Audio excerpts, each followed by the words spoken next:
Welcome to How Preschool Teachers Do It. This is Alison Kentos. I am an early childhood educator. And this is Cindy Tarabush. I am an early childhood consultant. This podcast is for parents and early childhood professionals. Let our experience and research-based knowledge become your guide. Hi, preschool peeps. Hi, peeps. Right from the beginning of this episode, we just want to share a quick little thing with you. And that's that we're shifting a little bit in how we recognize where our preschool peeps are. Instead of looking for people who have reached our top 5 or our top 10, we just want to shout out new places. So you may be in a place that we have not seen in our ratings before, and we are going to shout it out and hope that you will spread the word. So because I gave that explanation, let's just do it at the top of this episode. Yeah. One place where we've been listened to in the past week that we've not seen in our ratings before is Azerbaijan. And I'm hoping I pronounced that correctly. I've heard it said on television. Pretty sure that's how it's pronounced. If not, I'm very sorry, because we're so happy to have you here, the people of Azerbaijan. Yes, and very excited about it. I was very excited because I've heard of it. So, I mean, I've heard of other countries too, but I've heard of it. Yeah. And in the United States, a place that we have not shouted out before, but now is in our ratings, is Alaska. Super psyched about that too. Yeah. So thank you. Azerbaijan. I'm sorry. Azerbaijan. Look, now I'm getting like all tongue tied. Azerbaijan and Alaska. It was the two names together that threw me. Sorry about that, but we are so pleased that you're listening. We're of course grateful for everybody listening, especially to an episode like this where we think we're going to talk about something that many of us experienced, still struggle with as adults. I know I do because of some events that have been taking place in my life. And we want to give you lots of food for thought about how this is discussed with children. And that is seeking medical help, seeking medical answers, going to doctors, getting tests to seek answers, that sort of thing.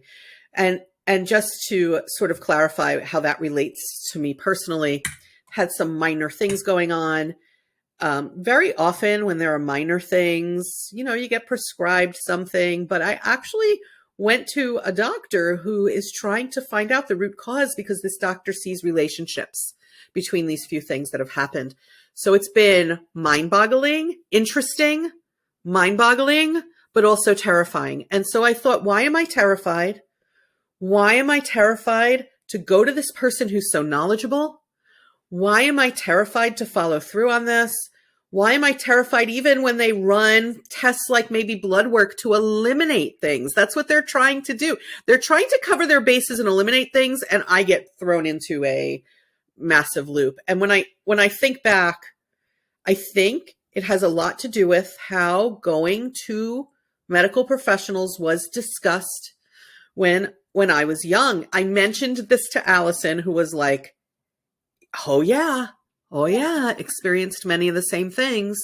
I talked to a couple of other friends about it, friends who were like, oh my gosh, it's so, congratulations to you for figuring out the connection between these things. And I was like, I don't know, I'm terrified. And they're like, no, this is a good thing.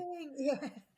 It is a good thing. I just think it's fear of the unknown right now, a little bit. Part of it is fear of the unknown. And part of it is how we talk about doctors with young children. A couple of things, or a few things maybe, that we say that set them up to be someone you don't want to see, you don't want to go to, and you want to avoid at all costs. Right. So you came up, you said, what was the saying you said? That an apple a day keeps the doctor away. So the point is keep the doctor away. I understand that the point is supposed to be eat fruit. But I also think it gives you this misconception that if you eat a fruit every single day, that the doctor, then you don't have to go to the doctor, or there'll never be a need to go to the doctor, and then you get sick and you're like, but I ate my apple every day. Like, it's not like a normal thing, it's still giving you these these wrong impressions of what doctors are and when you should go to the doctor and when you should need the doctor. The truth is everyone gets sick, okay? So you can eat 1,000 apples and still get sick. So everyone gets sick. Everyone has things maybe with underlying conditions, or everyone can have, I'm sure there are so many people who can have things like their genetics and DNA and chromosomes looked at and you find irregularities that cause things in your body. And like so this notion of we can totally abolish our need for medical professionals it's false. I also, and I'm going to admit that I did this with my children when they were young. Sorry, folks. Sorry I did this to you. It worked in the moment, but I didn't think of the long-term impact it could have. When my children would come to me in the morning and say, I don't feel well, instead of saying to them, well, let's go to the doctor and see what's wrong, I used to say to them, if you're not well enough to go to the doctor, then if you're not well enough to go to school, then you can go to the doctor. As if that was the worst thing in the world. If you're not going to go to school, then I'm taking you to that scary, horrible place. Yeah. What was I thinking? Well, I think being a parent is hard, so I think. Thank you. Yeah. You come up with these things and sometimes in the moment you just say it and years from now you're like, oh, that wasn't the right thing. But like, sometimes it's just a matter of survival. Right. So that's true. That's true. Yeah, and there's a difference between saying, I hear that you're not feeling well. When we're not feeling well, we go to the doctor. So I'm going to make an appointment. Yeah. And saying to kids, well, if you're not going to school, then we're going to that horrible doctor. Yeah, as if you have to choose from the two most horrible things on the planet, going to school or going to the doctor. It's true. You know what I mean? Like, pick your poison, kid. Pick your poison. Yes, and that's not the way it should be. And also, like, if the child is so afraid of the doctor that then they're like, fine, I'll just go to school, but they really are very sick, that's not the right thing to teach them either, that you go to school when you are sick. No, it's okay to go to the doctor, and get checked out. There are just so many things that we have a society who, rather than go to the doctor, will sit for endless hours on Google trying to self-diagnose themselves. And I'm gonna tell you, it is why those websites are so popular. I know, and I'm guilty too. But I'm going to tell you what I've learned through this odyssey that I'm going through. I've learned that I can't interpret my own medical stuff because I'm not educated enough. Right. If I go to Google and I look things up, I terrify myself. And then the doctor looks at the same thing and says, here's why this is not something we're going to worry about, and explains it. And I'm like, oh, okay. So I'm not actually going to expire from this number in my blood work then. And the doctor's like, no, it's like, and then, they have to explain to you, what is a reference range? It's an average. You can be a certain amount, maybe above average, and be a borderline. But we don't have that knowledge. And I think what we do is we're actually driving children to Google when we say things like, pick your poison, you can go to school or you can go to the doctor. I have to, go ahead. Go ahead. Yeah. Oh, I think as teachers, sometimes I have said in the past of like, well, don't do that because then we'll have to call the ambulance. Do you need an ambulance? Oh my goodness, because they're doing something. On the playground? You don't want to have us call people who can help hurt people. You don't want to go to the hospital, do you?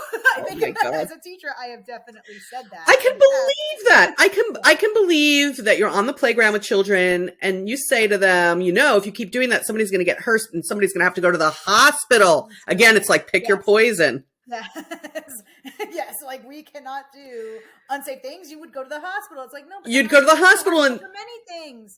You go to the hospital for X-rays and MRIs and all these other things too. That I had 2 babies in the hospital. Good things happen in the hospital too. So it's like also a scary place. Also, they're there to help you. And you know what? Hospitals are not fun places. When you've lost people, they've gone to the hospital, you've lost people. Hospitals are just never fun places. But I have to ask myself how much of what we hear in early childhood about it plays into our overall fear of that and the medical community.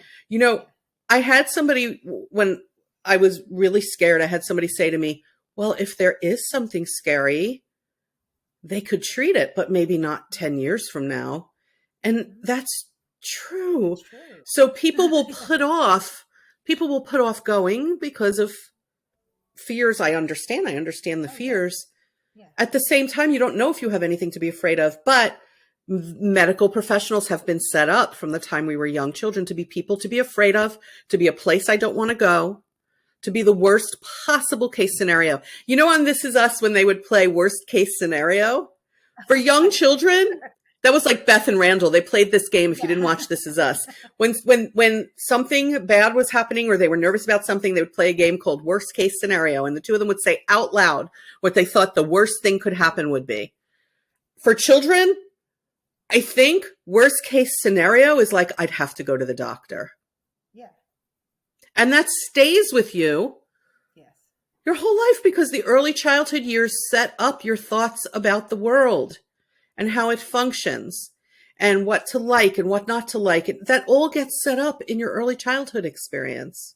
Yeah. So I think we need to consciously think about, what are we saying to these children about the fact that there are people who can help you?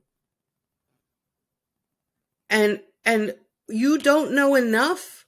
You know, like parents, I know I did it too. Like I would look at my kids and say, that is strep, that isn't strep.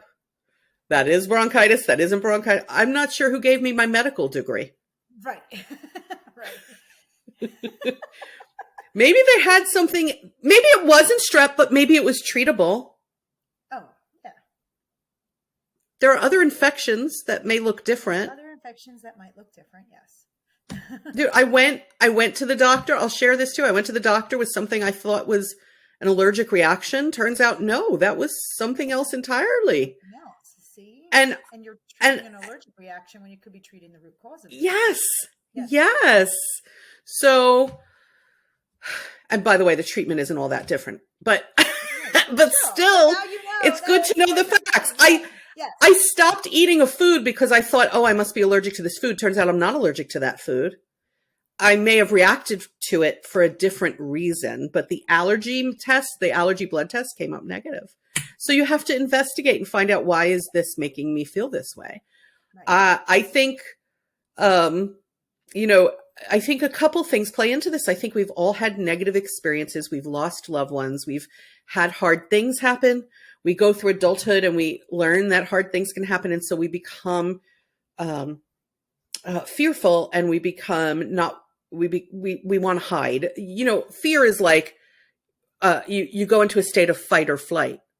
And a lot of people want to flee from finding out what's going on with them. And that could happen as you get older and you grow and you mature and you experience life. You could develop that fear anyway. The point I'm trying to make is, can we avoid planting it when children are 1, 2, 3, 4, 5 years old? Can we not plant that seed and let life just play out? Because it's possible that they will grow up to say things like, it's good you found out. Yes. Good for you for finding the right person to tell you. Yeah. Yeah. Right? Yeah. I just feel like not enough people say that. And I think when you sit around, like I had to consciously say, whatever they find is not this doctor's fault. It's my genetics. It's my body. So it's something I should know. And by the way, if you're listening, it's not anything huge. Yeah. But I think, you know, I just think like you have to be willing to set children up for positivity and success. And when we threaten them with the doctor, that does not help them. And I wonder, honestly, Alison, if that bleeds over into getting mental health help too. I was just thinking that, because I was thinking this also bleeds into other types of doctors. Because for me, I have a serious fear of the dentist. Okay. So it bleeds into that. But also the mental health thing. I think there is this, I don't know, stigma or misconception that if you go to that type of doctor that you are, I don't know, like and really we should be going to those doctors. I feel like it should be for everyone from kindergarten on up. It should just be a normal thing. Like you go for a physical, you go to your mental health checkup. Like that's just the way it should be. And by the way, they're not all called doctor in the mental health community. They're not all called doctors. Some of them are have social work degrees. Some of them are like marriage therapists that help out. Like there's all sorts of different types. But it bleeds over because you're thinking it bleeds over to one that right. That you're now it's the going for help. Yes. Mm-hmm. Mm-hmm. Because I feel like that's one type of doctor that people hide. Adults hide from other adults. And then it becomes like, whereas like, why don't we tell the children that, hey, I'm going to the mental health doctor today and this is a normal thing. Like, and then it would be normal in their lives, I also think children learn through modeling. They do what they see. They learn what they see. So when adults get sick and they say, I'm not going to the doctor. I don't care what happens.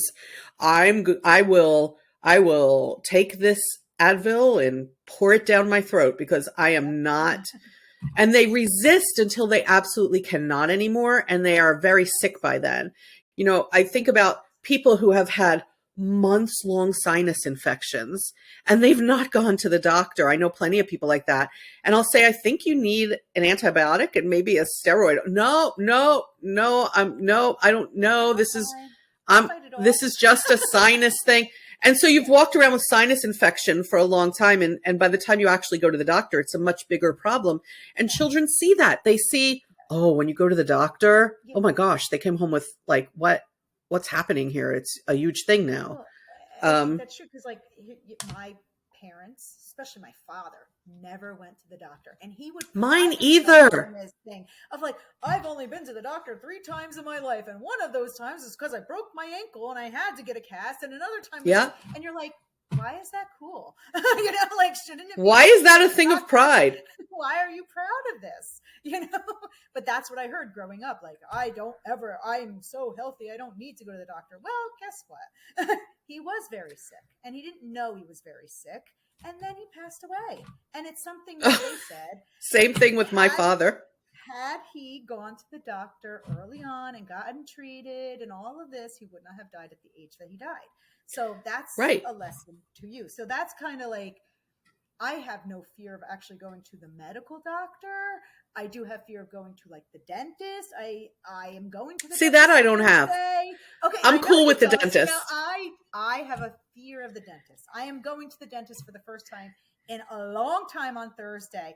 But I work with children who have a lot of dental health issues. And these children are like 3 years old and they go to the dentist and they get their whole teeth all fixed up.